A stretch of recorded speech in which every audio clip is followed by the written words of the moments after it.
avant de travailler. Mais c'est pas comme ça avec le disciple là. Un disciple, pendant qu'il apprend, il travaille aussi. Alléluia. Pendant qu'il travaille, c'est pendant qu'il travaille qu'il est en train d'apprendre. Amen.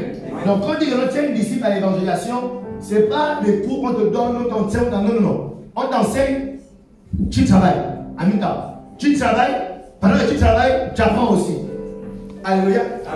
Donc il faut que ce soit clair. Pour dire que quand on dit discipulat de l'église, discipulat des chrétiens, c'est d'amener les chrétiens à faire ce que Jésus faisait. Pendant ce temps, ils sont en train d'apprendre aussi ce que Jésus faisait. Alléluia. Vous comprenez, non? Donc c'est pourquoi on invite les gens à s'engager à l'église. C'est pourquoi, si tu veux voir ta vie chrétienne grandir, aller rapidement, ce n'est pas à s'aider dans l'église et à recevoir des bons messages. Non. Tu ne seras jamais un disciple en venant chaque dimanche, chaque réunion, recevoir juste des messages et partir. C'est pas comme ça. Alléluia. On devient disciple en travaillant. C'est en travaillant qu'on devient disciple. Amen. Donc, il faut que toi, tu t'engages dans le comité de la jeunesse. Parce que c'est étant engagé dans le comité que tu vas apprendre, ok, en travaillant. Pendant que tu seras en train de travailler dans le comité de la jeunesse, avec tes dons et tes talents, que tu seras en train d'apprendre. Amen. Amen. Yeah. Donc, là, je parle aux gens qui veulent vraiment finir leur vie en Christ et un jour aller au ciel devant Dieu le Père. Je vous dis aujourd'hui, pour réussir votre vie chrétienne, c'est en travaillant qu'on devient disciple. En étant engagé, d'accord, qu'on apprend à être disciple. On peut vous dire tous les enseignements là, c'est la théorie. Ça ne peut pas faire le vrai disciple dans cette terre. Alléluia. C'est bon, on s'est passé? Yes. Ok. Wow. Donc, tu ne peux pas dire par exemple que tu veux être lui. Si tu dois former un disciple au piano, tu vas sur Internet, tu vas faire des polycopes, tu vas lire à la maison et tout, c'est tout. Tu dis quoi? Il doit s'exercer, il doit bénir, il doit lui montrer, il doit comme ça. Donc pendant qu'il est en train d'apprendre, il travaille aussi. Ce matin, par exemple, lui, il va jouer à la télé, souvent, il y a encore beaucoup de bruit, mais c'est comme ça qu'il apprend à la télé. Yes. Alléluia. Il apprend pendant qu'il travaille aussi. Alléluia. Yes. Donc c'est différent de l'école, c'est différent de la vie. La vie, on te dit tu fais 4 ans, tu as un master 2. Master 2 là, tu vas chez nous au travail. À l'église, c'est pas comme ça. Alléluia. Amen. Yes. Donc, vous avez besoin, du moins, vous avez des obligations que vous devez respecter. Alors, c'est pendant que vous travaillez. Parce que le discipulat ne touche pas seulement votre tête. C'est-à-dire, on vous remplit la tête des informations. Le discipulat touche votre caractère. Amen. Alléluia. C'est pourquoi vous devez être là à côté du maître. Pendant que tu fais, là où tu t'es trompé, il te corrige. C'est en faisant, il voit aussi ton infidélité, il corrige ça. Il voit que tu es un petit menteur, il corrige ça. Alléluia. Pendant que tu travailles, quand il nous retrouve nous à 10h, oui, responsable viendrait, oui, responsable viendrait. Et quand il est 10h, tu n'es pas là. Le maître comprend que l'enfant là, il a un petit démon de mensonge qu'on doit chasser. Il a un caractère de mensonge qu'on doit corriger. Parce que ceux qui sont disciples marchent dans la vérité. Alléluia. Yeah. Tu ne peux pas être un disciple et puis tu mens. C'est au quartier que tu mentais. C'est dans la famille qu'on ment. Tout le monde est menteur dans la famille. Mais en Christ, il n'y a pas de mensonge. En Christ, on marche dans la vérité. Et d'ailleurs, l'une des armes contre le chrétien, c'est la ceinture. La ceinture de vérité. Alléluia. Donc, quand tu commences à donner le fort en œuvre au maître, soit de répétition, soit de formation, il comprend que non, ma fille là, mon fils là, a encore un problème avec sa langue. Yes. Et c'est dans son caractère, c'est dans ton sang. Et là, tu comprends que non, c'est sûrement un problème qui est dans ses habitudes. Donc, on va faire un travail dans son caractère par rapport au fait de mentir. Alléluia. Donc, le discipulat touche votre caractère. C'est votre caractère qui doit être transformé et devenir comme Christ. C'est pourquoi discipulus, un disciple, c'est quelqu'un qui travaille. Alors il travaille, il apprend. Qui apprend en travaillant. Parce que ça doit toucher tes 3 entités. Ton corps, ton âme et ton esprit. Ok? Ok, magnifique. Donc, si vous voulez obéir au commandement de Jésus, vous devez être une personne qui apprend en travaillant et qui travaille en apprenant chez un maître. Alléluia. Regardez, par la grâce de Dieu, le pasteur Alain est le maître de l'église que Jésus a établi sur vos vies. Quand il dit retrouvons-nous pour les camps, retrouvons-nous pour une retraite, ma soeur, mon frère, toi tu préfères rester à la maison sur tes séries. Pitié. Pitié. Pitié. Ça veut dire que toi là, tu ne veux même pas que ta vie chrétienne change. Tu es resté toujours aussi médiocre spirituellement. Médiocre dans ton esprit. Parce que pour toi, bon, je vais à la maison et puis je lis, je veux des révélations, quand je prie un peu à la maison là, puis je vois les choses, et bâtard. Le démon montre les choses, les démons montrent les choses aux hommes. Les esprits de Python montrent les choses aux hommes. Donc le fait de voir les choses ne veut pas dire que tu es en train de suivre Christ. Alléluia. Le fait d'entendre les voix ne veut pas dire que c'est la voix de Dieu qui est en train de parler. Dieu a établi une ligne directrice. Il faut être mes disciples. Et il a pris les apôtres. Je vous établis, allez et faites des disciples. Personne ne peut devenir disciple lui-même seul dans sa chambre. Toi, tu es chrétien, personne n'est sur toi. Personne n'a un mot sur toi. Personne ne te dit quoi faire, comment le faire. Tu es ton propre chef. Il n'y a que les serpents qui sont leurs propres chefs. Le serpent, dès qu'on l'accouche, directement, il est là seul. Le serpent n'a pas de père. Tu as vu une compagnie de serpents? Qui a vu une compagnie de serpents?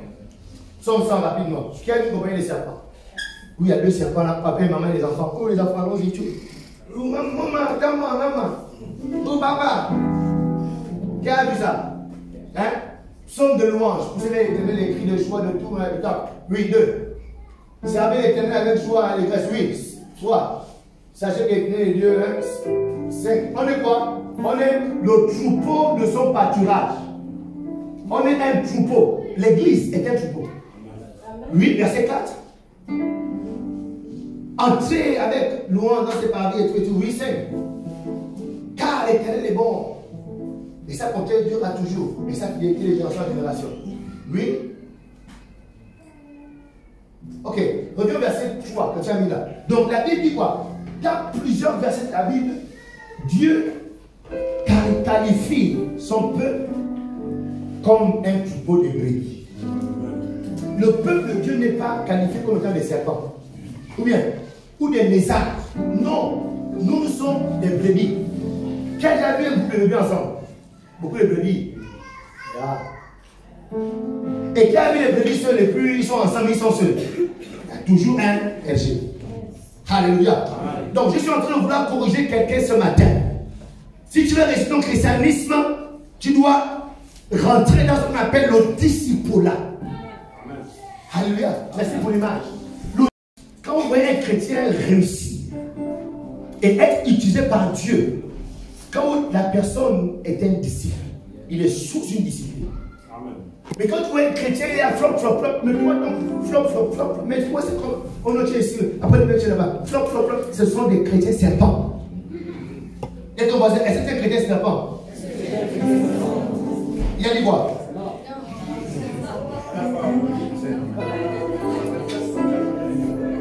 Dieu nous appelle des brebis, des gens qui doivent suivre quelqu'un, des gens qui doivent suivre quelqu'un. Toi, tu suis qui dans ta foi? Alléluia. Qui te fait asseoir pour t'expliquer les choses? Qui te fait asseoir pour te gronder quand tu as mal fait? Pour te corriger quand tu as mal fait? Ou bien tu te confies à tes pensées, à l'éducation de tes parents? Alléluia. Yes. Si tu aimes ce matin, tu es sauvé, je te dis. Si tu es orgueilleux, pire. En tout cas, moi je suis l'onction. Là je parle, c'est Dieu qui est en train de parler à ton cœur ce matin. Donc si vous voulez être disciple, vous devez répondre à cette question. 3 ou 4 questions. Vous devez vous répondre vous-même à cette question. Pour savoir si vous êtes un disciple ou non. Ou bien si vous êtes dans le disciple là. Premièrement, un disciple est quelqu'un qui a un maître. Qui est ton maître? Moi, je les mets dans ma vie. Je peux te les citer. La révérende Patricia est ma maîtresse. Le pasteur a décidé mon maître. Le bishop d'Aguewa, c'est mon maître. Alléluia. La porte de Dieu d'Azaboua fait passer les personnes que je consulte. Elle dit que je ne suis pas seul. Quand je me sens coincé, je sais vers qui aller. Quand je me sens fatigué, je sais vers qui aller pour me gronder un peu. Non, c'est pas comme ça, c'est comme ça. Et j'applique. Parce que quoi? La foi chrétienne, c'est une affaire de disciples là. C'est un qui dirige d'autres, qui dirige d'autres, qui dirige d'autres. Et c'est ça la Bible. Dans toute la Bible, c'est la même chose. C'est Moïse qui a appelé Moïse à Josué, Josué à nos peuples. C'est toujours comme ça. C'est quoi ça, cette affaire, la foi, où tu veux être indépendant? Tu es ton propre maître. Il n'y a pas un homme de Dieu dans ta vie comme ça. Qui peut te dire, hey, arrête ce que tu fais. Fais ceci. Viens, va. Personne ne te dit, il y a personne pour te dire ça. C'est pourquoi tu n'iras nulle part avec cette foi. Je suis désolé. Dans le peu que je connaisse. Qui est ton maître? Reprends cette question dans ton cœur. S'il n'y a pas, cherche un maître. Si tu ne trouves pas, je me propose d'être ton maître. Alléluia. Deuxièmement, un disciple est quelqu'un qui travaille, qui apprend en travaillant. En ce moment, quel travail tu fais en apprenant? Ou bien tu as fait apprendre quoi en travaillant? Je ne parle pas de l'école ou bien de ton travail. Je parle de la vie chrétienne, de la vie de Christ. Qu'est-ce que tu es en train de faire qui inculque la vie de Christ dans ta vie? Réponds à cette question. Je ne veux pas de la prière, je ne veux pas de jeûne. Je parle de travailler pour le Seigneur. Tout à l'heure, il a dit que quand on dit qu'on suit Christ, Christ faisait quoi? Il est venu pour quoi? Est-ce que tu es en train de travailler pour ce pourquoi Christ est venu? Christ est venu pour reconstruire les uns avec le Père. C'est le seul travail que Christ... Christ n'est pas venu pour construire les hôpitaux. Il n'est pas venu pour donner le courant aux gens. Il n'est pas venu pour construire les internats, pour construire les banques. Alléluia.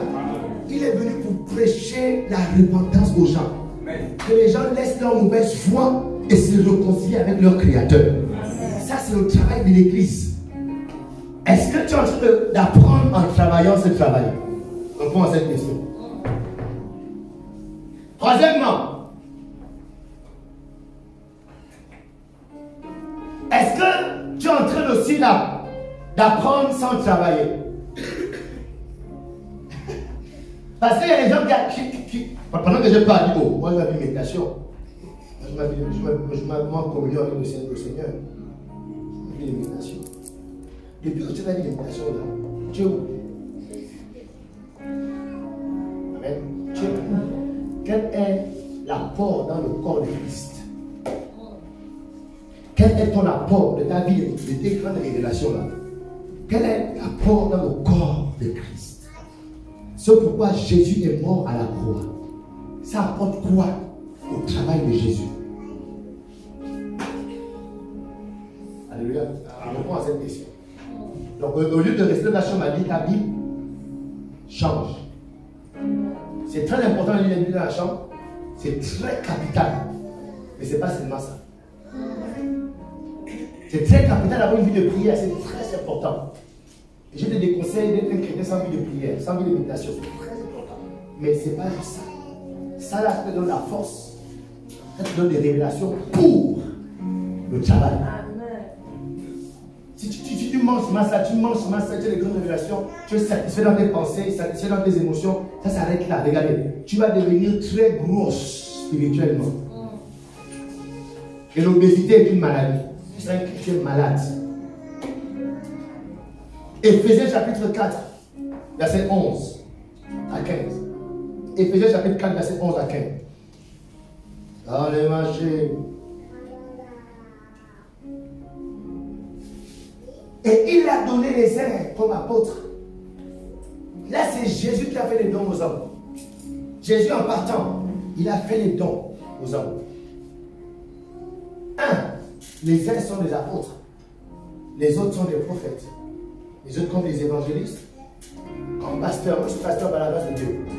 D'autres docteurs. 12. Donc, pourquoi Dieu a fait ces dons aux hommes?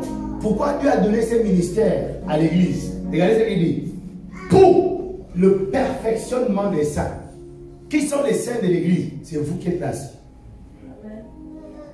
Donc, le pasteur qui est debout existe pour vous perfectionner. Vous amener à devenir meilleur. Amen. À laisser le mensonge, à laisser le vol, hein, à laisser l'escroquerie. Hein, les sœurs, arrêtez d'escroquer les hommes. Moi, mon rôle, c'est vous amener à arrêter. C'est ça la perfection. Ensuite, vous êtes perfectionné pourquoi? En vue de l'œuvre du ministère. Donc, chacun d'entre vous ici est appelé au ministère. Le ministère, ce n'est pas tenir le micro comme j'ai l'air en train de prêcher. Le ministère, ce n'est pas être leader d'une assemblée. Le ministère, c'est de travailler à ce pourquoi Jésus est mort. Jésus est mort pour sauver le monde.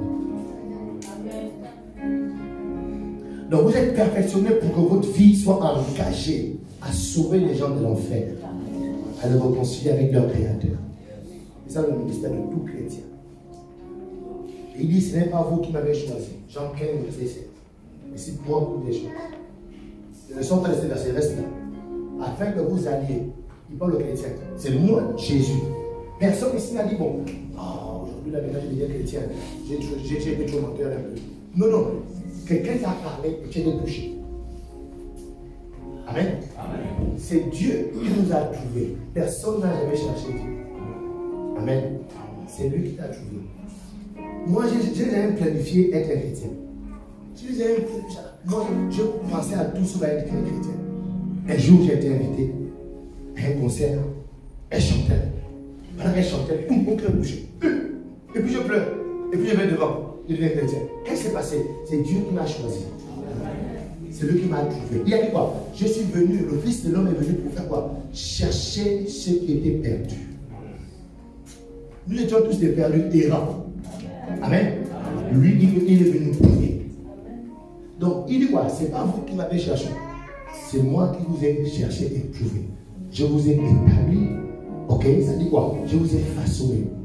J'ai enlevé des malédictions. Je vous ai lavé, purifié. J'ai cassé les liens. J'ai coupé les chaînes. Alléluia. J'ai restauré vos âmes. Et le ciel a été guéri. D'accord? Quand il a fini de faire ça là, mais c'était dans un objectif. Afin que vous alliez, que vous retourniez dans le monde et que vous portiez du fruit. Non seulement que vous portiez du fruit, mais que le fruit là demeure. Autrement dit, que vous fassiez des disciples. Amen. Alléluia. Donc, et là, il dit quoi? Il a fait donc pour l'œuvre du ministère et quoi? Et l'édification du corps de Christ. Alléluia. Quand on parle d'édifier, c'est bâtir, construire. Le corps de Christ est en moitié. On va construire le corps de Christ. Et ce sont les chrétiens qui sont utilisés, déployés pour construire le corps de Christ.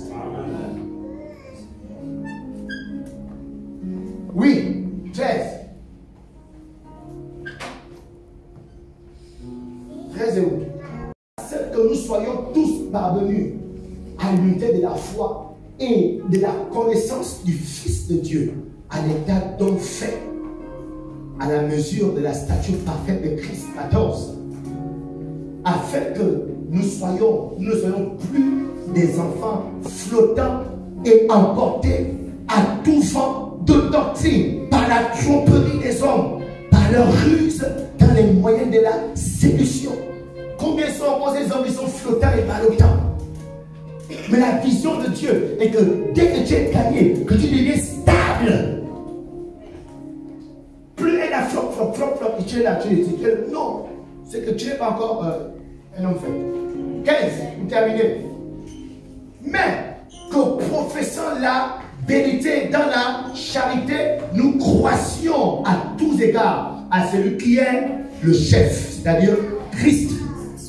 Amen. Amen. Donc vous devez comprendre par ce verset que le disciple-là n'est pas comme pour les études secondaires ou bien universitaires, que dès que tu as fini, d'accord, tu peux terminer ton cursus universitaire, mais rien ne te garantit que tu auras un travail. D'ailleurs, on a beaucoup de chômeurs au Gabon. Amen. Ils ont les diplômes, mais sans travail. Ils ont de l'expertise, mais sans travail.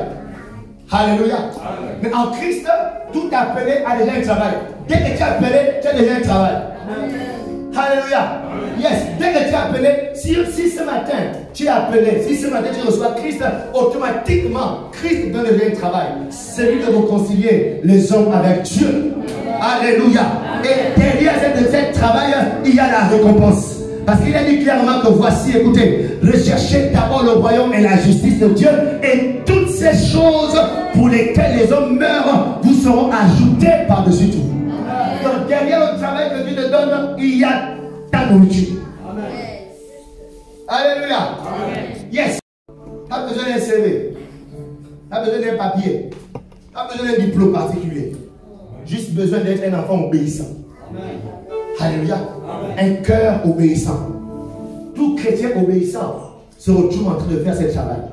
Je vous dis, regardez, tu peux obéir à Dieu dans tout. Tu peux arrêter la fornication, arrêter le vin, arrêter ceci. Mais si tu ne fais pas ça, tu es un rebelle. Yes. Parce que Christ, il est pas seulement pour toi, il est mort pour toi et toute ta famille. Il est mort pour toi, pour tous tes voisins. Donc, s'il a la grâce que parmi tous tes parents, parmi tous tes voisins, c'est toi. Il y a des gens dans leur famille, ils sont les seuls chrétiens. Il y a des gens comme ça là. Dans toute la famille, c'est lui le seul chrétien. Tu penses que non, tu es seul chrétien parce que tu es beau quoi. Le Seigneur t'a choisi, t'a sauvé pour qu'au travers de toi, il dit quoi? Tu sois la porte du salut pour toute la famille. Là, c'est important. Magnifique. Wow. Donc, vous devez comprendre qu'il n'y a point de disciples qui ne fassent point de disciples. Et avec moi, il n'y a point de disciples qui ne fassent point de disciples. Yes. Donc vous devez donc savoir une chose. Si dans votre chrétienté, vous n'êtes pas en train de faire des disciples, c'est que vous n'êtes pas encore disciples. C'est pourquoi cette année, nous voulons vous inviter au disciple-là. Nous voulons vous inviter à vous engager dans le disciple-là. C'est-à-dire à devenir vous-même d'abord des disciples. Alléluia. Ça veut dire quoi? À accepter d'avoir un maître. Accepter qu'on vous dise quoi faire. Accepter qu'on vous invite. Même si tu vas aller à la plage, tu laisses la plage pour venir t'asseoir. Pour qu'on t'enseigne la discipline de Christ. Parce que si toi tu ne vas pas t'asseoir pendant 1 heure, tu veux bouger, tu ne pourras jamais être disciple. Alléluia. Parce que le disciple doit s'asseoir, on doit l'enseigner et ensuite il doit faire. On t'enseigne, tu fais. On t'enseigne, tu fais. On t'enseigne, c'est seulement comme ça que tu deviendras aussi disciple de Christ. Et souvenons-nous que Jésus a envoyé faire des disciples. On doit le comprendre. Et non les chrétiens. Jésus a envoyé faire des disciples et non les croyants. Jésus a envoyé faire des disciples et non les gens qui viennent à l'église. Il a envoyé faire, aller faire de toutes les nations quoi? Des disciples. Vous comprenez ça? Donc changer votre vision du christianisme, c'est une affaire d'être disciple, être comme le maître. Alléluia. Yes.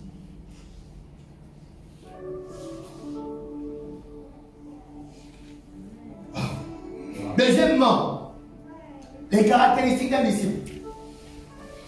Premièrement, c'était quoi? Oui. Tu peux gagner des âmes en étant un disciple. Amen. Et je vous donne rapidement quelles sont les caractéristiques d'un disciple. Première caractéristique. Le disciple a un maître. Donc tu ne peux pas dire que tu es un disciple seul. Jésus est notre maître à nous tous. Et tu vas connaître moi, mon maître c'est Jésus. Jésus m'apprend tout dans la chambre.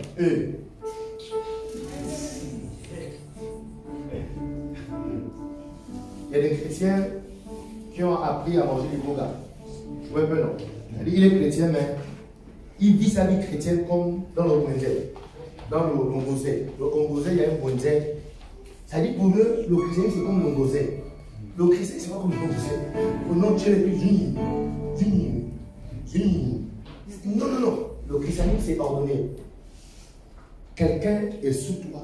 Le christianisme ne touche pas seulement ton âme. Ne touche pas seulement ton esprit, touche ton corps, touche tes habitudes. Alléluia. Donc si toi tu es prêt à mourir dans tes habitudes, tu ne peux pas être chrétien. Au Longosien, on s'en fiche que non, tu sois sauvage, tu sois un folie, tu sois un voleur, on s'en fiche. Plus important, moi j'ai beaucoup et puis aux gens dans l'esprit. Tu es sorti. Plus important. Et quand tu mets ton corps, tu es plus sauvage, impoli. Voilà. Vous comprenez? En Christ, on est touché tes trois activités. Ton esprit, ton âme et ton corps. Pour ça, tu vas avoir un disciple qui t'est discipliné. Dis-moi, c'est un maître qui t'est discipliné. On ne fait pas ça. On ne fait pas ça. Il est fait. En faisant, tu fais des règles de corrige.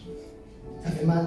Et toi, le moment, toi, on t'a jamais dit quoi faire. Toi, tu es orgueilleux. Toi, tu es l'aîné de tes parents. Toi, c'est toi qui commandes souvent les gens à la maison. Là, maintenant, elle te commande.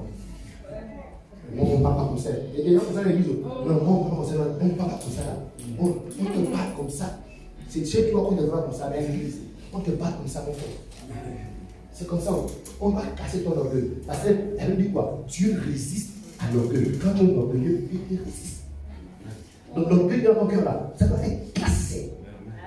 Et souvent Dieu met devant toi quelqu'un qui n'est rien. Qui n'est rien devant toi. Dieu que Dieu met devant toi. Bon, moi quand même je suis quelque chose plus que toi. C'est quand même facile. Pourquoi moi je suis plus que vous dans beaucoup de choses. Je suis marié, j'ai une maison, j'ai une voiture, je mange tous les jours. Et les gens qui dorment sans manger, ils dorment. Moi je mange tous les jours. Je mange. Donc toi, moi je mange tous les jours, tu manges tous les jours. Et tu peux m'orgueillir avec moi. Alléluia. Au moins, tu vois au moins le peu que j'ai déjà. Si au moins tu connais que tu arrives, viens devant. Arrive, viens devant. Vite, vite. Allez, parlez. Comment obéissez, vite, comment pêche. Non, obéissez. Tout le monde. Attention. Quelqu'un dit à eux.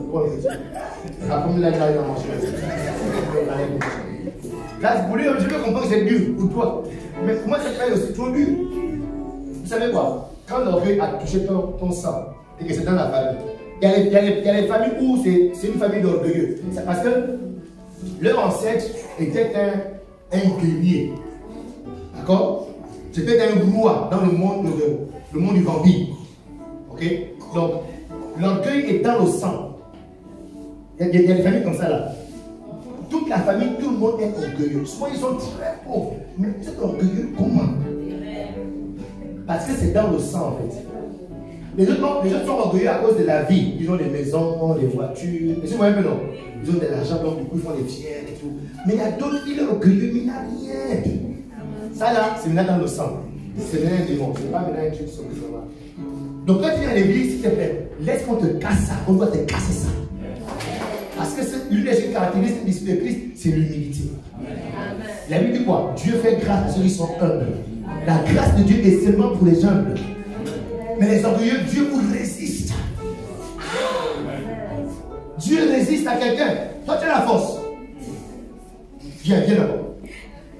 Viens vite. Pousse-moi pour que tu passes. Pousse. Pousse bien.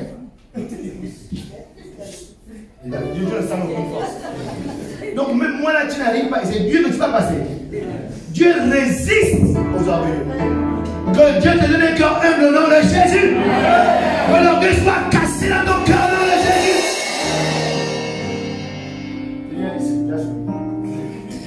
Wow. Donc il y a un maître. 2, il est fier de son maître. Il y a des gens qui sont leur pasteur. Ils ne sont pas fiers de leur pasteur. Attends, toi, tu ne comprends pas les chrétiens. Tous les dimanches, regarde, quand ce matin, quand tu viens à l'église comme ça, est-ce que vous savez que c'est parce que moi, le pasteur, je suis debout, on est là. Si je baisse les bras, que je redeviens comme à l'époque, païen. Vous passez quand on encore ici. C'est à cause de moi, de ma foi, de ma mort en Christ, de tout sacrifier pour lui, que malgré la pression, malgré les démons qui m'attaquent à cause de vous-même, on est là. Et vous me voyez là, on dit, oh, pasteur, c'est-à-dire, oh, tu ne sens aucune fierté dans le cœur des gens. Parce que vous ne comprenez pas les choses. Alléluia. C'est que tu entends là, je te dis, toute cette semaine, tu vas t'accompagner. Il va t'inviter beaucoup de choses. Pourquoi? Parce que moi, le pasteur, depuis 1h 1h du matin, je suis debout, je cherche la face de Dieu. Je prie. Seigneur, Seigneur, Seigneur, Seigneur, pardon ton peuple. Bénis-les. De l'autre gens qui est malade, guéris-les. Seigneur, depuis 1h du matin. Donc je pars là, d'autres sont contents, ils apprécient, d'autres ils sont un peu énervés, c'est normal. Quand on te fait la pique, ça pique. Mais c'est pour ton bien. Mais à la fin de la journée, tu verras comment ton corps sera bien. Mais quand tu vois ton pasteur, tu es là, aucune fierté. Oh, bonjour, monsieur le pasteur. De même pas même ça me dit bonjour. Après le cri, bonjour, cette affaire, il est parti. L'église, c'est pas le marché, les amis. L'église, c'est une organisation, une famille, où il y a un père. Et par la grâce de Dieu, je suis le père.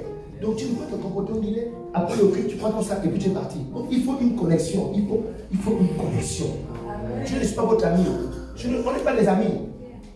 Je suis votre père spirituel. Amen. Parce que c'est moi qui vous nourris dans la parole, malgré tes révélations. Mais c'est pas là qu'il prêche. Alléluia. Même si tu es je vais te laisser prêcher. Alléluia. Parce que l'église, c'est une vision, c'est une pensée, c'est un esprit. Pas beaucoup d'esprit qui vient parler. C'est un seul esprit. Donc il faut que tu aies le même esprit. C'est pourquoi quand il dit Pascal, viens parler. Parce que j'ai sondé, j'ai vu, il a l'esprit. C'est pourquoi il parle, vous sentez les bénis ou bien quand il parle, quand Pascal parle. Parce qu'il parle dans l'esprit qui est dans la maison. Donc l'église c'est ça. L'église, le disciple, troisième caractéristique, un disciple a du respect pour son maître et pour l'œuvre de Dieu. Quatrièmement, un disciple passe le temps avec son maître. Amen.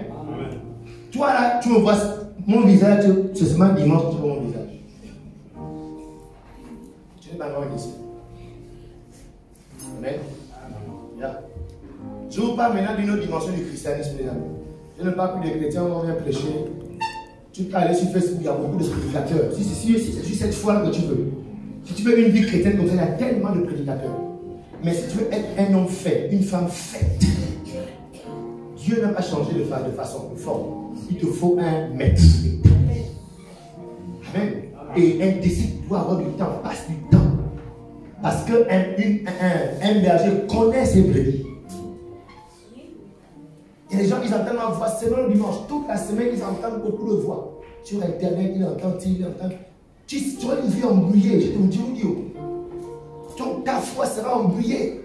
Souvent, mais après, il entend un peu, aussi un peu le mosé. Dans notre téléphone, c'est-à-dire, lundi, c'est le mosé. Mardi, c'est un peu l'adoration. Mercredi, c'est un prédicateur là, du Congo. Jeudi, c'est un prédicateur de la France. Vendredi, c'est la prière aujourd'hui. Hein. Tu viens là, c'est-à-dire, tu as embrouillé dans ton esprit.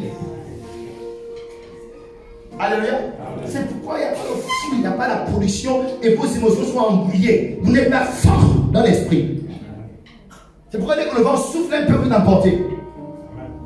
Alléluia. Amen. Yeah. Je suis en train de dire quoi? Je vous amène aux hommes faits, aux femmes faites. Mais c'est possible d'être des chrétiens qui écoutent tout. Je ne pas dire que ce n'est pas possible. Vous pouvez faire aussi le choix d'être une chrétienne qui écoute bien, un chrétien qui écoute tout le monde. Et puis, il y a sa petite chrétienne, non problème. On a dit quoi au début de l'année? Il y a des quoi? Des fils et des filles. Waouh! Donc cela veut dire, c'est une personne. Bref, il faut qu'on avance, sinon on ne terminera pas. Luc 24, 48, le disciple là, selon Jésus. Déjà dit quoi? Dans Luc 24, 48, il dit quoi? Comme le Père m'a envoyé, moi je vous envoie. Dans le disciple là, tu dois être envoyé. Amen. Amen. Hier, on était là avec les autres. Après, on les a envoyés. Deux. Amen. On a parlé, on a fait. Après, boum, avec deux. Qui était là hier? C'était comment? Parmi vous qui a mené, qui est sorti hier, et la personne qui a vu hier, elle est là ce matin. Lève un peu. Là, prends la personne. Ils sont partis hier, deux. Attrape-lui la main comme ça, puis tu viens lui devant. Viens. Prends la main du Seigneur.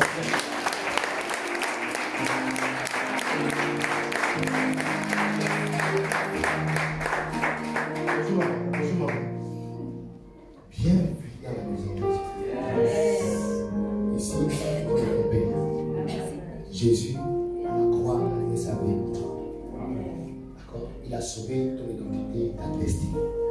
tu n'iras pas en enfer. Tu vas aller au ciel. D'accord?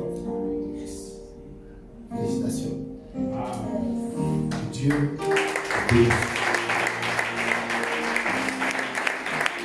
Regardez, ça fait combien de mois que tu es à l'église? Un mois. Avec un mois, près de 2 mois que tu es à l'église. Mais tu es le vieux bouillot de l'église.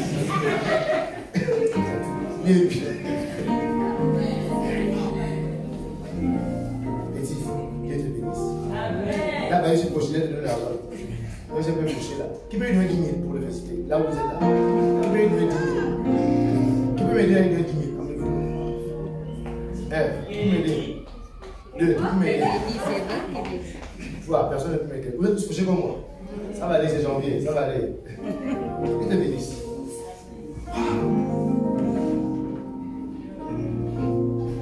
Donc, même si tu as fait 20 ans, Dieu s'en fiche de toi. En Christ, tu appelles les anciennetés. En Christ, c'est le fruit. Vous ne dites rien. Wow. Donc, regardez, lui, il a emmené, et lui, elle a emmené. C'est comme ça le début. On t'a amené, tu as mis un autre, tu as mis sexe. C'est ça là le vrai christianisme. C'est pas toi tu es là, bébé, toi-même seul. Le même hier, aujourd'hui, éternellement seul. Dieu chrétien seul. Malade seul. Non, non, c'est pas ça le christianisme. Vous comprenez, non? Il y a ton voisin, le patient de dessus pour il te réveille, c'est vrai, il te réveille ton esprit qui dort. Waouh! Donc vous devez comprendre que c'est né. Permettez-moi de terminer s'il vous plaît. Là, il y a des gens qui vont arrêter les bruits, mais ce que je dis là, c'est très important. Père, cela est très nécessaire pour Jésus, que vous deveniez disciples. Parce que Dieu veut que tous les hommes soient sauvés. D'accord? Tous les hommes soient sauvés. Non pas de la faim ni du chômage, mais sauvés de quoi? De l'enfer. Ok? Yeah. Donc, une des déceptions des gens que j'ai remarqué qui suivaient Jésus était que ces gens croyaient que Jésus venait les sauver des Romains. Quand vous lisez la Bible, pour eux, Jésus venait les sauver des Romains qui les opprimaient. Amen. Mais Jésus n'est pas venu sauver quelqu'un du CTRI ou bien du PDG. Alléluia. Jésus n'est pas venu sauver des coupures d'électricité de la SCG. Il est venu sauver de l'enfer. Jésus est venu sauver de l'enfer. Amen. Jésus n'est pas venu nous sauver de ce moment froid. Et les apôtres pensaient qu'il venait les sauver. C'est pourquoi les Christ est mort, ils étaient déçus. Ils sont retournés. Ils ont commencé à dire, ah, on pensait que lui venait nous sauver des Romains. Mais il n'est pas venu pour la politique. Il est venu pour ton âme, que ton âme ne périsse pas en enfer. Alléluia. Amen. Yes. Cela doit être clair. Que la présence de Jésus sur la terre, premièrement, d'abord, c'est pour notre éternité. Amen. Amen. Parce que Jésus sait que Dieu le Père a déjà vomi ce monde. Et j'aime à le dire clairement. Ce monde est déjà vomi de Dieu. Ce monde sera détruit. Il y a un nouveau monde que Dieu va construire. Parce que ce monde a été vendu à Satan par Adam. Alléluia. Donc Dieu va détruire ce monde. Et la Bible dit quoi? Que toutes choses passeront sauf la parole de Dieu. Est-ce que vous comprenez ça? Donc, vous qui vous attachez à ce monde, pitié. Le monde là a déjà été vomi. La seule raison pour laquelle le monde existe encore, c'est parce que Dieu veut sauver un maximum de personnes. Et il compte sur chacun d'entre nous. Alléluia. Yes. Donc l'enfer est quelque chose de réel que vous devez comprendre. Il y a des voisins, qu'est-ce que l'enfer? Qu'est-ce que l'enfer? Et les chrétiens, ils sont chrétiens depuis, ils n'ont jamais entendu parler de l'enfer. Qui n'a jamais entendu parler de l'enfer? Jamais de sa vie. Mais tu n'as pas peur, tu joues dans la vie chrétienne, pourtant tu connais l'enfer. Qu'est-ce que l'enfer rapidement? Je vous explique que l'enfer, on s'arrête par là. 2 Thessaloniciens 1, verset 8. Voici ce que l'enfer. La Bible dit quoi? Au milieu d'une flamme de feu, pour punir ceux qui ne connaissent pas Dieu et ceux qui n'obéissent pas à l'évangile de notre Seigneur Jésus-Christ. Ils auront pour châtiment une ruine éternelle, loin de la face du Seigneur et de la gloire de sa force, lorsqu'il viendra pour être en ce jour-là glorifié dans ses saints et admiré dans tous ceux qui auront cru, car notre témoignage auprès de vous a été cru. L'enfer est une ruine éternelle. Apocalypse 21, verset 8. Qu'est-ce que l'enfer? Mais pour les lâches, les incrédules, les abominables, les meurtriers, les impudiques, les enchanteurs, les idolâtres et tous les menteurs, leur part sera dans les temps ardents de feu et de soufre, ce qui est la seconde mort. L'enfer, c'est la seconde mort. Qu'est-ce que l'enfer? 1 Thessaloniciens 1, verset 10. Et pour attendre les cieux, son Fils, qu'il a ressuscité des morts. Jésus, qui nous délivre de la colère à venir. Qu'est-ce que l'enfer? L'enfer, c'est la colère de Dieu qui arrive. Qu'est-ce que l'enfer? Matthieu 3, 12. Il a son van à la main. Il nettoiera son herbe et il amassera son blé dans le grenier. Mais il brûlera la paille dans un feu qui ne s'éteint point. L'enfer est un feu qui ne s'éteint point. Et pas déjà la vidéo là-bas. Matthieu 22, 13.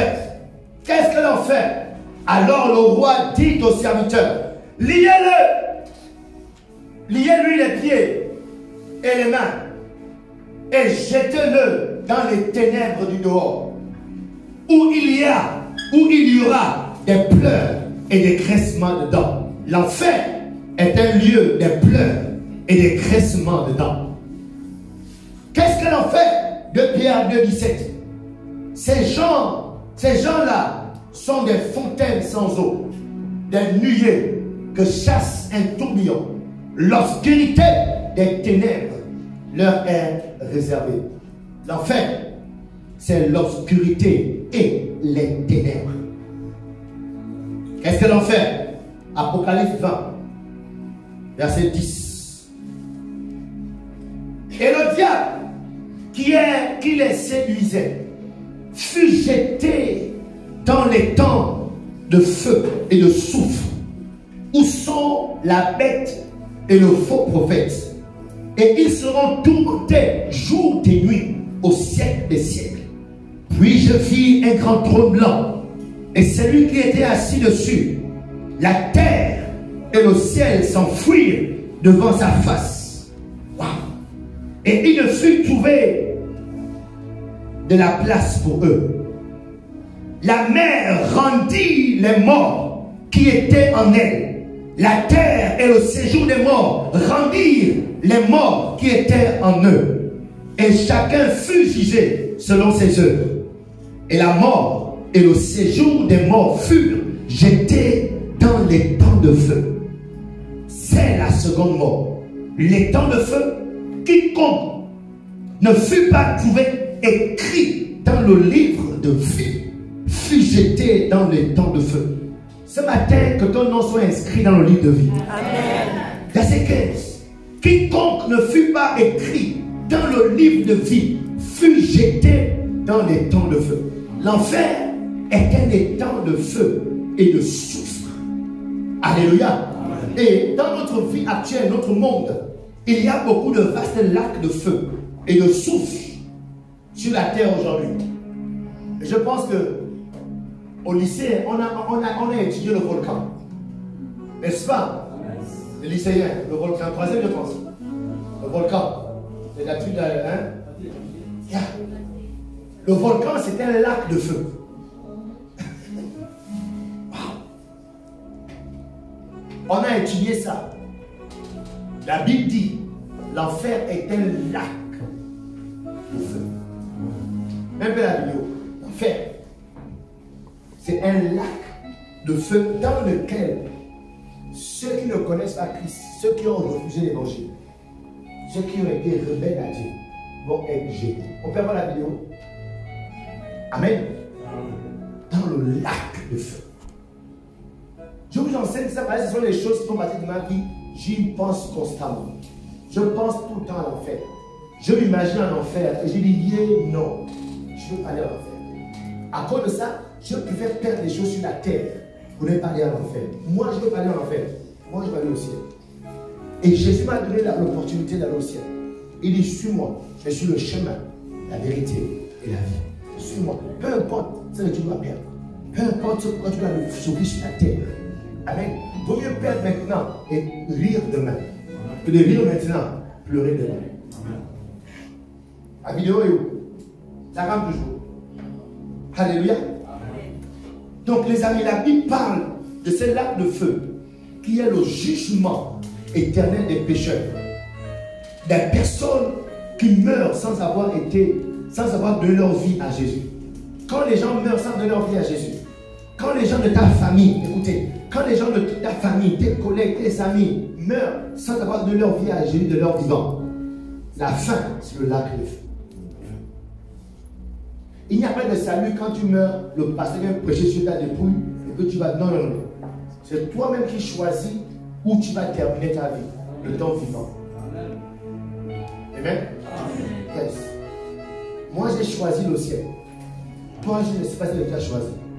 J'ai choisi le ciel. Et je refuse l'enfer. Hébreux 6, 4. Pendant que la vidéo se prépare, verset 6, il dit quoi? Car il est impossible que ceux qui ont été une fois éclairés, qui ont goûté, non pas des chrétiens, on parle de toi qui es l'église, tous les gens qui sont à l'église, pendant toutes ces années, il dit, ceux qui ont goûté le don céleste, ceux qui ont part au Saint-Esprit, qui ont goûté la bonne parole de Dieu et la puissance du siècle à venir, et qui sont tombés, soient encore renouvelés et amenés à la repentance, puisqu'ils crucifient pour leur part le Fils de Dieu et l'exposent à l'ignominie. Donc il y a des gens qui vont passer toute leur vie à l'église, mais quand même terminer en enfer. Voilà un peu ça, une image, le lac de feu. Arrêtez de les lumières rapidement. C'est un peu une image. Ce sont les vidéos que je regarde souvent. Pour imaginer ce qu'elle en fait. Quand on fait un feu, on brûle soit le bois ou on brûle quelque chose. Mais là, on ne brûle rien. Il y a juste un feu. Wow. Et là, c'est ce qu'on voit. Mais la profondeur, qu'est-ce que c'est? Dieu est terrible. Et il prépare ça là pour ces rebelles de Satan, de diable. Et celui qui se rebelle à lui. Donc il y a des imaginations, des punitions. Comment? Non, moi je préfère perdre le petit baboun. Que d'aller là-bas. Tout le temps, là je fais baboun, là c'est le baboun. Je préfère le petit baboun. Amen. La base est trop forte. Alléluia. Amen. Yes. Donc c'est pourquoi, pour terminer, s'il vous plaît, comprenez que l'affaire est un ardent feu. Ok? C'est un ardent feu. Et lorsqu'on parle des disciples là, non seulement c'est pour nous-mêmes, devenons les disciples, et ensuite faisons d'autres personnes des disciples. Parce que la seule garantie que tu vas aller au ciel, c'est quand tu mènes un disciple. Pas quand tu viens à l'église. Amen. Yes. Pas quand tu chantes de temps en temps, tu pries de temps en temps. Regardez, moi je vous dis la vérité. Moi je ne veux pas votre argent. Mais c'est Dieu qui vous dit, j'en vous ai fait le jeu. Mais moi je vous dis la vérité. Venir à l'église de temps en temps ne garantit pas que tu vas aller au ciel. C'est quand tu as consacré ta vie à être disciple. Moi j'ai décidé d'être disciple de Christ. Amen. Tu veux être disciple de Christ comme moi, elle travaille comme ça. Baisse ta tête, demande Dieu de t'aider. Aide ton Seigneur. Aide ton disciple. C'est pas facile. C'est vrai, il y a des choses à perdre. Il y a beaucoup à perdre, c'est vrai. Il y y a des choses pour lesquelles tu dois souffrir. Il y a des choses à sacrifier. Sacrifier les choses. Il y en a. Il y a des choses dans lesquelles tu dois mourir. C'est la vérité. C'est la vérité. Mais vaut mieux payer ça maintenant. Éviter ce lieu. Ce lieu de jugement. Ce lieu où la colère de Dieu va se manifester contre ceux qui sont révélés contre lui. Ce matin, demande l'aide, la grâce de Dieu. Demande sa grâce. Seigneur, aide-moi. Aide-moi, aide ce disciple. Aide-moi, aide cette personne qui accepte de suivre tes ordres, qui accepte de se prosterner, de se rabaisser devant ce que tu dis. Que ta parole dans ma vie soit oui et amen. Peu importe ce qui doit quitter ma vie. Peu importe les relations que je dois perdre. Peu importe, Seigneur, les moyens, l'argent que je dois perdre. Mais Seigneur, je veux que mon nom soit inscrit dans le livre de vie. Tu veux pas aller en enfer, je t'en supplie. Donne-moi d'être ton disciple. Donne-moi un cœur humble. Un cœur qui sait apprendre. Un cœur qui sait se soumettre à une discipline. La discipline de ta parole. La discipline, Seigneur, de ce que tu as été. De ce que tu es. De ce que tu as placé sur nos vies. Des maîtres pour nous conduire. Nous diriger selon cette discipline. Donne-moi un cœur humble. Donne-moi d'être humble, je t'en supplie. Donne-moi d'être humble. Alors qu'on a les têtes baissées ce matin. Si vous êtes là et que vous voulez donner votre vie à Jésus-Christ, la Bible déclare à ceux qui l'ont reçu, à ceux qui ont cru en son nom, elle leur a donné le pouvoir de devenir enfants de Dieu. Parce que Dieu a tant aimé